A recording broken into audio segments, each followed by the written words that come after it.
I think I'd rather run 26 miles than birth a child right now. Really? Yeah. Oh no, I think I'd rather give birth. Running 26 miles? I couldn't even run 26 I was 10 and a meters. half pounds. Yeah, true. It's C-section all day. Yeah, it would have to be a sunroof job and not through the actual.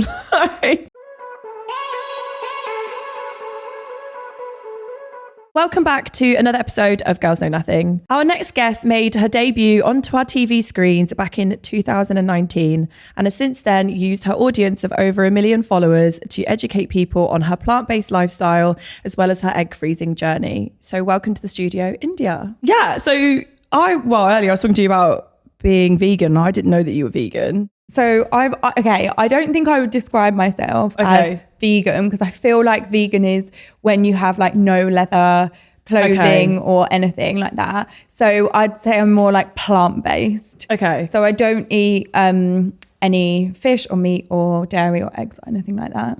And how long have you been like not 6 eating? years? Oh my God. Okay. You probably get it all the time. Everybody be like, oh, I would be plant-based, but I can't give up. For me, it's cheese. I can't give up cheese. Everyone says cheese. I know. To be fair, I don't mind the vegan cheese. Like I used to I know it sounds really horrible, like a plastic burger cheese, like slices of cheese. I'm like thrilled. Like the ones from McDonald's. Yep.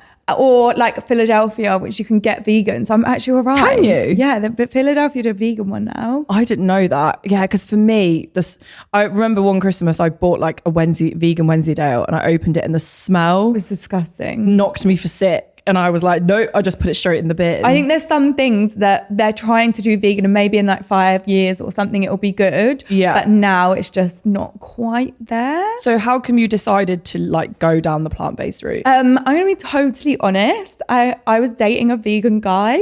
Okay. And he was like, I was like really into him. And he was like, I think you should, why don't you watch these documentaries? Like try it out. And I Cowspiracy. Yeah, Cowspiracy was one of them, and Vegucated, I think, was the other one, which was like there were some little bits in it that were so grim about like little chicks and stuff. So I basically like fancied him, so I put myself off eating. I mean, this is not a great like standpoint for like women's rights. It's all right. We've all been there. We've all done something weird to like impress a guy. Exactly. So I was like, I'll try it. And then like he obviously is long gone, but the veganism stuck. Well, the plant-based diet stuck. I actually quite enjoyed it. And once I'd seen all that stuff, you can't unsee it. Yeah. Like a lot of people are like, if I'm talking about it to them, will be like, no, I don't want to see it, which is absolutely fair enough. Because once you've seen it, it's like, oh no, I feel bad. It's like when they were talking about bringing American chicken to the UK, because I've seen how they pack look after the American chicken. No. And I'd have to be a vegetarian. So I used to be veggie. I'd have to go back to being veggie. If they bought the chicken, yeah. Also, did you ever see that like meme and it was like of apparently what the KFC chickens looked like? Yeah. Yeah. No, I can never eat And KFC. I've seen how they make gravy as well and I wouldn't eat that either. Oh no, it's disgusting. But do you find that has there been benefits for you? Because a lot of people don't, like I went vegan for a couple of weeks.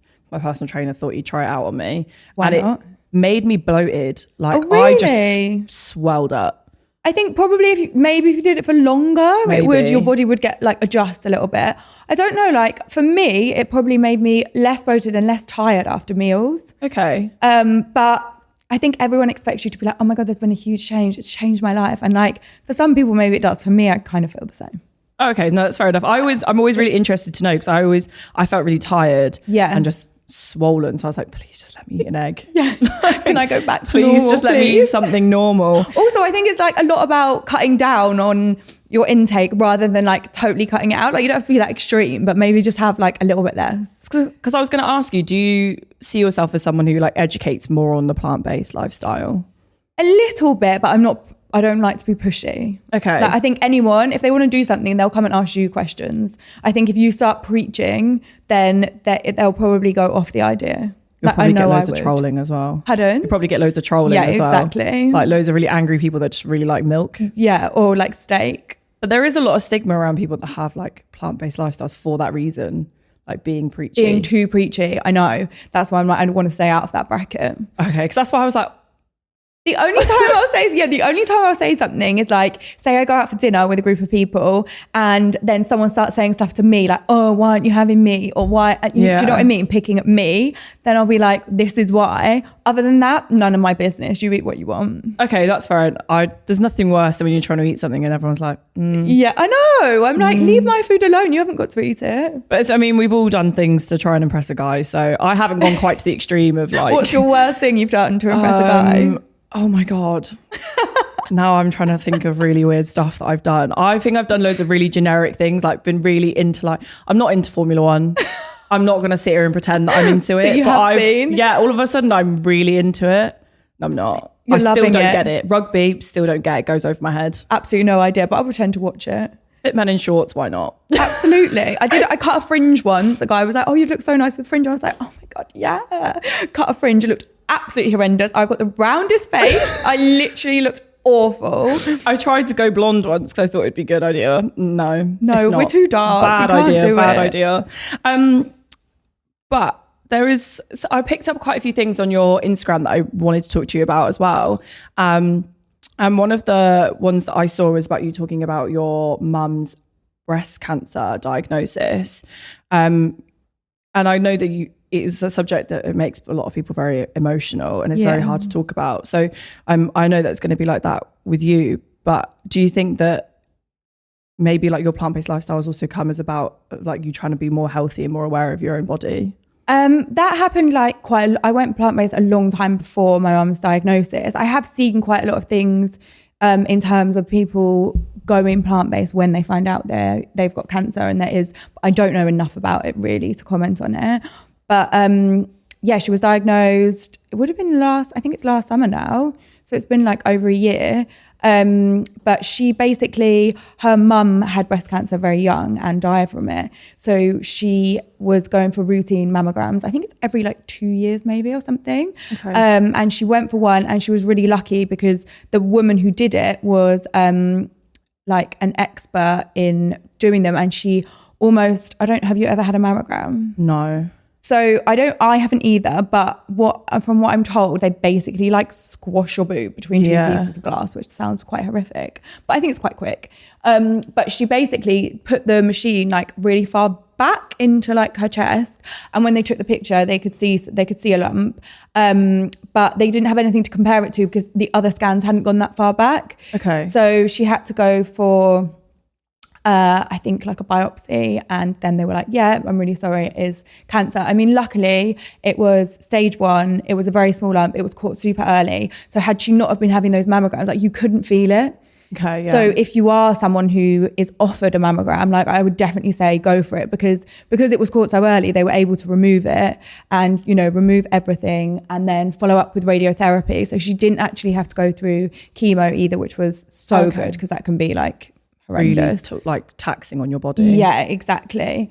So yeah, we were really, really lucky, but it is just like such a shock. I think as soon as you're in the doctor's, like I went with her to the hospital, as soon as you're in the doctor's room and they say like, I'm really sorry, it's cancer, you just instantly, you're like, oh my God. You think worst case. You think the worst, like it's awful. But yeah, that's the only thing we can do. I think with any type of cancer, like just be vigilant, like check your boobs all the time. Like I always say to my friends, check your boobs. Like I found a lump actually not long before she got diagnosed and went and had a biopsy and it was fine. It was just like a cyst or whatever. But just make sure you're checking. And also like check them. I think the easiest way to check them, I find, is if you're in the shower with shower gel, because then you're like slippery. So if there's something there to feel, you can really like feel the lump. Yeah. And there's loads of things online on like how to check them and stuff. I think it's really nice that there's loads of like demonstrations and ways that you can check as well. But my mum had a diagnosis, not of breast cancer, of bowel cancer a few years ago. And like my reaction to hearing the word cancer, I was only 14. I just walked out and I didn't come home for the whole day. Oh my God. So what was it like when you had your mum's diagnosis? Well, I was like upset, like we had a little cry at first, but I was quite like obviously shocked, but also wanted to be positive like for her. Yeah. And didn't want her to be, I think as well, because her mum had died from it, it was such a like that was her instant thought, like this is what's going to happen now. Like you almost don't hear them saying, oh, it's stage 1 or it's really small or, you know, hopefully we'll be able to remove it. So yeah, that was the instant thought. But yeah, it's just so stressful. It's awful, isn't it? I mean, you know, it's so scary. But yeah, I think just support. And I would have to say that NHS were amazing. Like they were so fast. She was booked in for a surgery within like a couple of weeks, like in, out. Operation was done like really well. Her scar was like not too bad. I guess with your nan's diagnosis as well, I'm guessing like it's something you kind of prepare for because you know it might be a possibility, but I you can't prepare until it happens. When you go for the appointment, or when you know probably the same for you, when they're being like tested, you are preparing yourself for the worst, but like in the back of your mind, I think you always have like, oh, like it will be fine. Like we'll go and they'll just be like, oh no, sorry, like it's nothing. I think you're always, so when they actually say it, you're like, oh my God, that's not what I was expecting. Now how are we dealing with this? How's your mum now, by the way? She's fine now. She was fine a long time ago. Yeah. Bless her. But I think it's always a thing as well that, you know, once you have had it once, there's always a scare about readmissions. Yeah. And something coming back. Yeah. I think with breast cancer, it is a lot more easier to spot. It's external, so you can literally remove it and then that's that. Have you started having mammograms now? No, I haven't. I don't know what age you're offered them. I think maybe, is it 35? I think so. So not yet. But as soon as they do, the same with smear tests, like just go and get it done. I know it's not the favourite thing to do with a Monday morning, but it's 2 seconds, it's over, get it done, and then you can know you're safe. Did you ever think that it's really weird because having a mum that has had a cancer diagnosis, you learn like a really weird lesson from it. Like I don't think I had a very good relationship with my mum until I thought there was a chance of losing her. And then you worked on it more. Yeah. So then for me, it was like a really weird lesson in a way. Yeah. It's almost like a warning, isn't it? Like rather than if anything like bad was to happen, it's almost like, right, okay, no one's permanent, no one's here forever. I think that happens more as you get older. Like when you're young, you just think that everyone's going to be here forever. Yeah, and your parents are invincible. Yeah, exactly. So I think, yeah, it definitely teaches you to kind of cherish everyone around you, really, not just like the person who's had the diagnosis. Of course, they're more in that moment, but like, you know, anyone around you, your grandparents or whoever it is, like no one's going to be here forever. And definitely make the most. And I think it's like you said, it's really important to just make sure when you get letters to go for those regular screenings, whether it's your smear or a mammogram, like just to take it and to go. Yeah. And you know, it's done in 5 minutes. It's done in 5 minutes. Like it's literally, and it could save your life. And even if you find like a cyst, because I found a lump once like you did and it ended up being a cyst, then at least you know what to end up looking for. Exactly. And also the fear that you could be going through thinking, oh my God, I've got this lump, what's going on, what is it, all the rest of it. It actually, if you go and get it checked, they might just put your mind at rest and be like, this is it, you're fine, like move on. And then you're not worrying about it. And that's another thing, like stress and stuff like that is not good. It's been proven, hasn't it? It's not good for our bodies. And you're more likely to get ill if you've got those things going on. Exactly. Do you think that your mum's diagnosis was part of one of the main reasons I wanted to talk to you is about your egg freezing journey? Do you think there's a correlation between your mum's diagnosis and you wanting to do it, or do you think it's a completely separate decision? No, I would say completely separate. Like I was in a relationship for a few years and I thought like that would be the person that I'd be having kids with in like the next sort of couple of years. And then we split up and I was like, okay, I'm like 31 and I've not got any kids. I know I want children 100%, but I'm not with someone. I don't want to rush into something, have kids with someone who like then it falls apart or like they're just not the right person. Do you know what I mean? So I didn't want to like bring children. I know no one plans to do it in that environment, but do you know what I mean? Like I want it to be like a solid relationship. So I just thought rather than stressing about my age and fertility and that kind of thing, I think like you can have your fertility all like a little bit checked and see kind of what's going on and what they think, like how old maybe you would be able to have children up to. But again, it's not like 100%. But I just thought if I get to 40 and then I'm like, oh, I'm ready to have kids now, it's not guaranteed at that age. Yeah. And I don't want to regret not doing this now when I could have and had like the eggs in the freezer are not guaranteed either, but it's like a backup. It's like an insurance policy. And hopefully like I won't have to use them.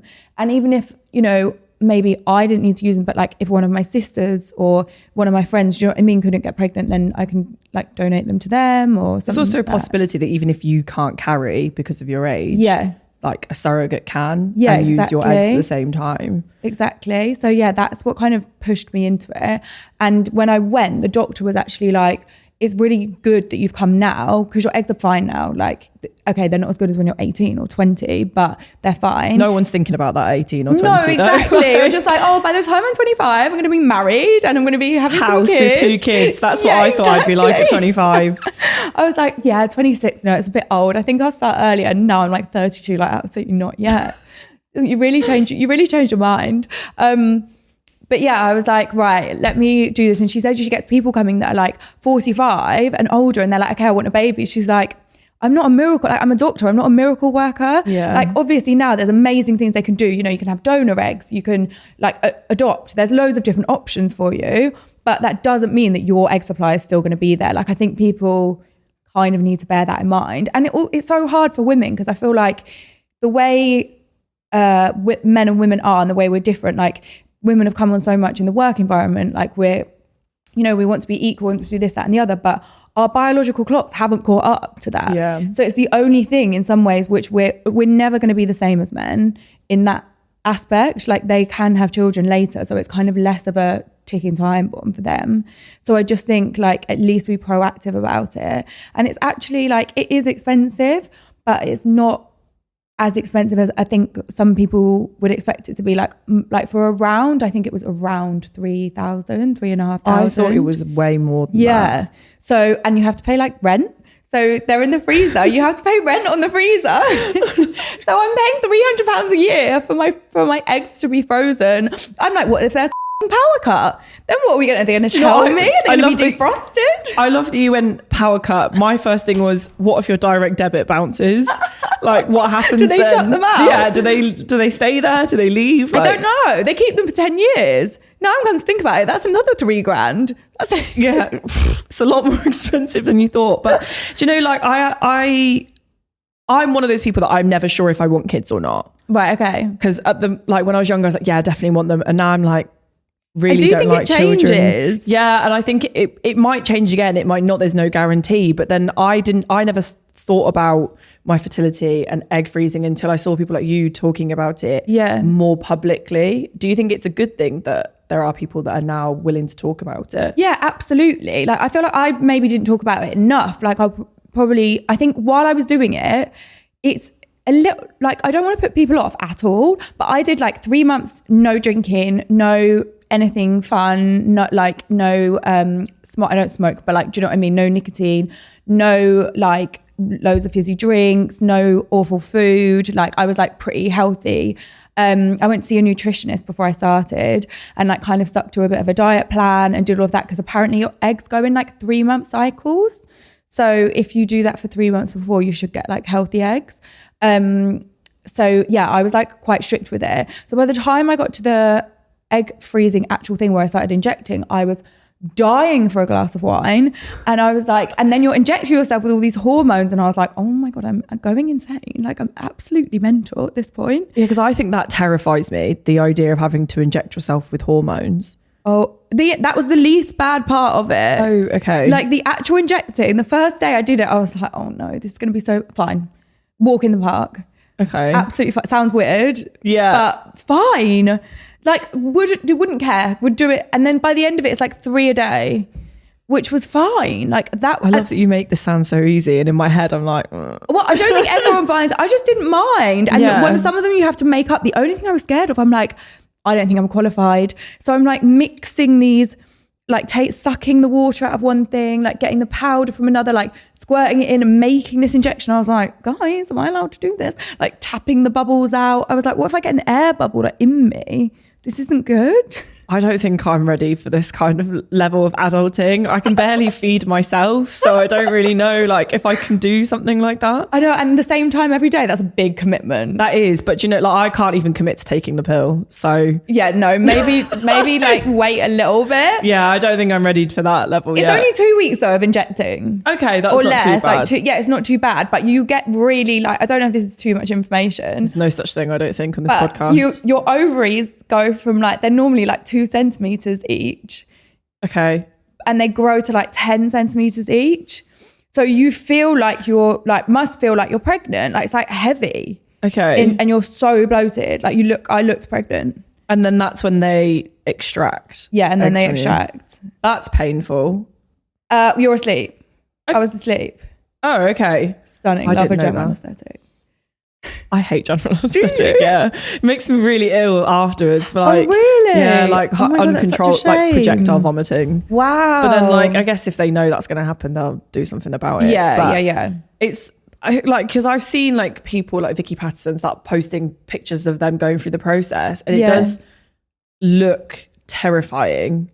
Yeah, it's maybe just, to me because I have no understanding of it whatsoever. It's just intense. So when you're injecting, you have to go for a scan every other day. So it's like an internal scan every other day, which is like not thrilled. Do you know what I mean? Mm-hmm. And then they check, and you can like see them at all the scans, and they're like growing and growing and growing. And then when you go for the extraction, you have a scan on that day, and then you go into theatre, they put you to sleep, and then you wake up. The only thing I was quite surprised, like you don't have any incisions or anything because it's literally like a needle. Okay. So you're not cut or in pain in that way, but they're like, you can feel like your stomach's been, I think they have to like maybe push on your stomach so they can reach them. So like you just feel like uncomfortable. Okay. That's the best way I can describe it. The things really that women have to do, like, no, you're actually not to me, to other people that are like genuinely wanting to do it. I want to do it again. I've literally. You want to do it again? I've got to do it again. I didn't get that many, so I've got to go again. How many is many? So I got 9, but only 4 of them were good. And they want you to have like 12 to kind of ensure a live birth. I know. So you could potentially have to do it if you got the same result 3 times. Yeah. And it's $3,000 a pop every time. Yeah. I know. Think of all the handbags. Yeah, well, yeah. But I mean, if you really want children, then you're going to have to give up the Chanel anyway. I know. I'm like, if I get to 40 and then they're like, no, you should have done this earlier, I'll be so upset. You would. And I think that's the thing. And I think that's probably why I'm now even like thinking about it. Because if it wasn't for people talking about it, I would never have thought about it at all. This is the thing. And then it's just, they're there then, aren't they? They're in the freezer. It's an insurance policy. It's actually like, say you were married or you were with someone and you knew you wanted to have kids much later. So it's actually much safer to freeze embryos, because if you just do eggs, it's only 1 cell. Okay. So they're quite delicate. So the freezing and thawing can like damage them. Whereas if it's an embryo, they've already watched it develop. They kind of know which ones are good. Okay. And they're much stronger. So if you knew it was a particular person, which I mean, I've not got a clue, then you could do it with them. It's really weird that you say that, because knowing me, that if I had a baby that was a frozen embryo, I would just be like, I used to keep you in a freezer. Like that's when you say that. That's £300 a year before you arrived in the freezer. Now it's even more. You used to be a lot quieter when you were in the freezer. You were so much easier. Also, when I do more, I'm like, wait, when I do more, am I on the same rent? Like, have I got a shelf now and they'll just put them all there? Or like, have I got just to go rent again? in floor space, or have I got individual rooms? Yeah, exactly. This is how you can tell that I'm not ready for children by this is what is my thought process, and not like the actual really serious repercussions or like medical thought of having to go through something like this. Yeah, I'm just thinking about whether your direct debit bounces or not. I know. No, I would just say to everyone though, like if you have got that money and you think you'd be really sad if at like 45 you were told you couldn't have kids, I'm like, just do it. Just do it for an insurance. Do you think there's stigma around women freezing their eggs and potentially having children later? So like I was thinking this. So while I was doing it, I like didn't like date anyone or like really. I was like, oh God, if I went on a date with a guy and they're like, oh, how are you? Like, oh, I'm not drinking, I'm freezing my eggs. I was like, I feel like I sound like 75 years old. Do you know what I mean? Like, I don't feel like guys would understand that either. So they'd think you're a little bit crazy. Yeah. And I was like, do I seem like really psycho? Like, oh, I'm obsessed with having a baby. Like, if anything, it's the opposite. I'm like doing it so that I don't have to have one yet. But does it sound a bit crazy? maybe it's just the wrong kind of person you're on a date with if they think you sound crazy. Maybe. That's just not the one. I mean, that's probably who I'm on a date with, to be honest, knowing my taste. My God. No, because I was always wondering, like, there is always a stigma around like women wanting to have kids early, women wanting to have kids later, and especially in like the workplace and stuff like that. There's always like those conversations that you're never going to be as good as your job if you're off having kids and stuff. Yeah, this is true. If you're having the time off. But the thing is, you can't progress as much if you have like 2 years or 3 years off as someone that stayed there the whole time. Like it's pretty impossible. Yeah, no, I get what you mean. I was just thinking like about what? I can't ask something like that. No, ask. I want to know what it is. It can get cut out. Like, well, I they keep them for 10 years, but like, is it 10 years because when they're frozen, it's like gone off? Like that's the sell by. I reckon maybe. I don't know. I haven't asked. Like it's really weird as well because you have to sign a form saying like, oh, I think it's like if you die, like what should we do with them? And I was like, whoa, I don't really know. All of a sudden this has got really deep. Like I thought it was going to be a really light-hearted conversation about like wanting children and stuff. And now all of a sudden you have to think about every aspect of your life. That's why I found it so intense. Like every time you go to an appointment, I'm like, oh, and there's loads of couples that are like going through fertility treatment. Like I just found being in that environment very, very intense. Do they make you go through like therapy sessions and stuff like that when you do something like that? I think it's available, but I didn't do it, which is probably why I found it so difficult. So if you were to do it again, would you have taken those sessions? No, because I think now I know what's going to happen, so I'll be all right. But also I like recorded loads of, it was in January, like no, it was in March, which is like grim. The weather's grim. Like I'm always sad when the weather's horrible. Yeah. So I was like recording all these videos because I wanted to make a YouTube about it and like to talk about the whole process. But I watch them back now and I'm just so sad and I'm crying in every single video. I'm like, I can't put this anywhere. You are injecting yourself with hormones. I know. But yeah, I haven't yet shared it. I haven't found the balls to share it. I think you should, because I think the one thing is that people love stuff like that because they like to see the real side of what they're doing. I know, but it's just so scary because I feel like I'm being so overly honest. And I'm like, oh, that is just making me feel so awful about being single and why I haven't met someone yet and that I'm having to do this. And I'm like, I can't fucking publicise this. Do you feel awful for being single? No, not really. I'm having a fantastic time. I was going to say, because I've been trying to get India on this podcast for months and every time I speak to her, she is not in the country. So I'm like, do you actually feel awful about being single right now? No, in summer I'm having the best time. But like when you've done no drinking for 3 months, January to March, and you're injecting yourself with hormones, like it's a different story. Yeah, fair enough. Cuffing season is really hitting you. Yeah, right you're literally then. like sat in the rain like, oh, I'm cuddling the dog at home. Basically, if you really want to have your eggs frozen, you should always like take India's advice on all of this because it sounds so much fun. But I don't even know how you kind of approach that conversation with a partner though. What, like if you're with someone and you're like, okay, I want to freeze my eggs, but not with you. Or even if you've like, when you meet someone, how do you tell them that you've frozen your eggs? Oh, I think that's fine. I'll just be like, are you fine with that? Yeah, I've got some eggs in the freezer. Oh, I'm very awkward about telling people certain things. So I wouldn't even know how to like approach that conversation. I don't like, yeah, I would literally just tell them. Well, not only if it came up in conversation, like if they were like, oh, do you want kids? Okay. Like, or something like that, then I would say, oh yeah, I've actually like frozen some eggs. Not wanting to scare you or anything, but there is some eggs. I've already named all of them. Yeah. Ready. Which one would you like? 1, 2, 3 or 4? Goes all the way up to 12, just in case you're wondering. Hopefully. How many do you want? Kids? Yeah. I mean, how many eggs do you want as well? Like, I mean, eggs like 50. I'd like 50. Like, no, wait, no. I was going to say, I would like loads. Like when I do my next round, if I got like 15, I'd be so happy. Some people get so many. One of my friends just did it. She's like 40. She got like 20 eggs. I know. I didn't even know we had that many in us. I know. You're born with all your eggs. Did you know that? I did know that, yeah. But I didn't, obviously there would be 20 in there, but. Yeah. So how many kids do you want? I would like 4. I'm one of 4, so I'd like 4. But I need to get a bloody move on. I'm 32. Like, I don't know when I'm popping these kids out. To be fair, my nan had kids at 45. Did she? How many did she have? She had twins. She was told she couldn't have kids, and then at 45, she was pregnant with twins. That's amazing. You might have twins then. Were they identical or non-identical? Yeah, they're identical. Oh. And no one else in my family's had twins yet. So no, and my did luck, you know it skips a generation? Yeah. So no, in my luck, it will be me. That's lovely. I'd love twins. So fun. I was 10.5 pounds. Oh, I don't Jesus want two Christ. of them. Absolutely not. That's impossible to carry. My mum's surely. 5 foot as well. So No, it's fine. I think the size of the baby is determined by the dad's side, like what they were when they were a baby. Okay, so I won't date any really like date someone who's like, what did you weigh when you were born? And if they say they were really heavy, you're just like, nah, sorry, I don't think it's going to work. Not for me. Thank you. See you later. Do you always think that, like, you went privately for your egg freezing? Yeah. I don't actually know if it's something that's offered on the NHS. I don't think it is now, unless you're going to undergo chemo or maybe even radiotherapy, but I'm not 100% sure on that. But yeah, if you're going to have something that could affect your eggs, then they do offer to freeze them. But I don't think for like just general people they offer that, because it's quite hard when you talk about it, because I'm sure you've probably got followers that want to do the same process, but the affordability is not there. Yeah, like obviously I'm really lucky that I'm able to. I think you do get one round of IVF now in the NHS, but don't quote me on that.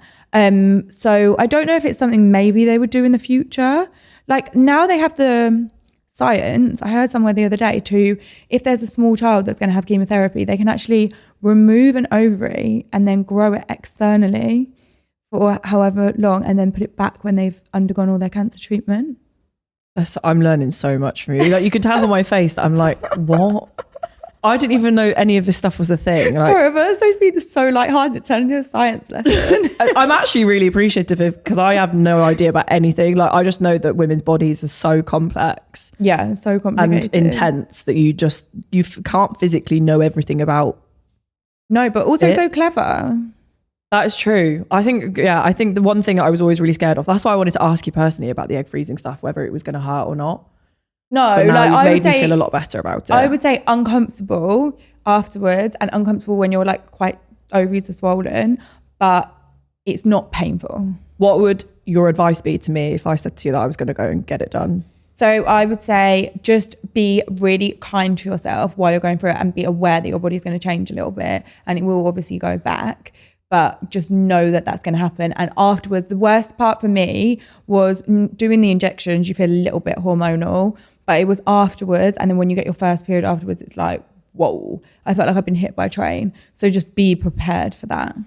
It's just the emotional thing, and like have your friends around you, like talk to them, talk about how you're feeling, because also most of it's like probably totally normal, or talk to other people that have done it. Like if someone messaged me now and was like, right, I'm doing this, I'd be like, well, message me whenever, because some days you probably are going to feel like shit. Yeah, because I don't know anybody personally that's done it. Yeah. And like my parents don't really deal with that stuff. So I just don't feel like I know anyone personally that I can speak to about it that's had it done. I think that's the lack of support that I feel like I would have is something that does put me off about just going for it and doing it. Yeah, I would definitely speak to me. Like I would be open to speak to anyone that's having it done and wants like advice or whatever. I mean, I don't know if I'm the best person to ask.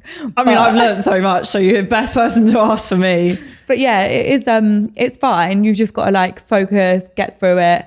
And it's like a short time in your life, isn't it? And probably not drinking for a couple of months or whatever is good for us. I mean, anyway. I did that for the marathon. So, you know, nothing can be as painful as that. Yeah, exactly. I mean, babe, I think I'd rather do the eggs than the marathon. I'd do the eggs 3 times before I ran a marathon. Jesus. Yeah, if I can get through that, I feel like I can get through anything, whether it's freezing or eggs. Terrible. So painful. I don't want to. I've signed up to do next year, so it can't be that bad. What? Oh my god, it's like childbirth. You forget and do it again. Yeah, that must be what it is. Yeah, that's mental that you're going to do it again. Literally 26 miles. I think I'd rather run 26 miles than birth a child right now. Really? Yeah. Oh no, I think I'd rather give birth. Running 26 miles. I couldn't even run 26 I was 10.5 meters. pounds. Yeah, true. It's C-section all day. Yeah, it would have to be a sunroof job and not through the actual like normal way. I don't know how my mum did it, because they only got bigger from that. My brother was heavier than me, so oh my god, huge baby. Praying for his future wife. Yeah. He's got a big head as well. R.I.P. Sorry, Adam. Sorry. What would you say to people that have any doubts about your decisions over freezing your eggs? What do you mean doubts? Like they think it's a bad idea? Or like, yeah, people that think that, you know, it's just Well, because there's loads of people out there that think like stuff like this is like unnatural and not right. Yeah. I just think like everyone should mind their own business. Like I honestly think anything that anyone's doing is just their choice. Like things like this, it's not like affecting anyone else. I know some people are really against like the science. They think everything should happen naturally. That's fine. That's their beliefs, but that's their business. Do you know what I mean? I don't think they should be opinionated on anyone else's decisions. Yeah. I normally finish the podcast on a similar question. Okay. So what would you say to people that doubt your future successes based on the fact that you're a woman? Oh my God, you could have warned very intense. me. Yeah, I probably could have told you when I was going through when I was texting you being like, what do you want to talk about? I probably should have dropped that one in there. Wait, can you say the question again? What would you say to people that doubt your future successes based on the fact that you're a woman? Oh my God, that's so hard. Like you need to let me prepare. Yeah, I should have said this earlier. I'm so sorry. What have other people said?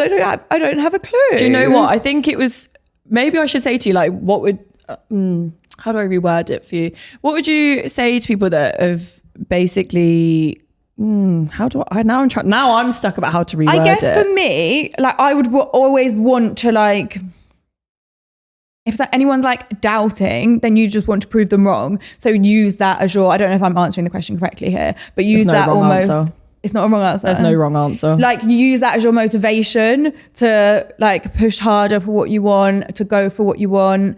And I think now there is a change. And like for me, I'd love to see more like women supporting women. I think that sometimes is missed, not with like us a lot, but you know, some people. So I think like support other women. I'm not really making sense, am I? No, you are, to be fair. I'm just thinking of things in my head that I shouldn't say out loud. So like, that's why my face has gone a bit blank. Yeah, like use other people's doubt as a motivation. That's what I would say. No, I think that's a really good way to end the podcast. And I'm sorry that I just... No, it's dropped fine. that question on you. I just wish I'd listened to other people's answers. I knew which track to go down. I think I wanted to ask you something about like people that wanted to doubt your decision for wanting to have kids like later on in life, but oh yeah, I did get a bit of that. Did you? They were like, oh, it's just selfish that you want to like do whatever you want, live your life the way you want, and then later you're just going to rely on science. And I was like, do you know what I think is really selfish? Not doing things you want to and then projecting that onto your children when you've had them. Exactly. So well done. There's a well thought. Said. Yeah. Well, keep going on holidays. I'm jealous. I'm living vicariously through you at this current moment in time. See you in Mykonos. Yeah. I'll see you in Mykonos. I won't ask you any more horrible questions at Mykonos.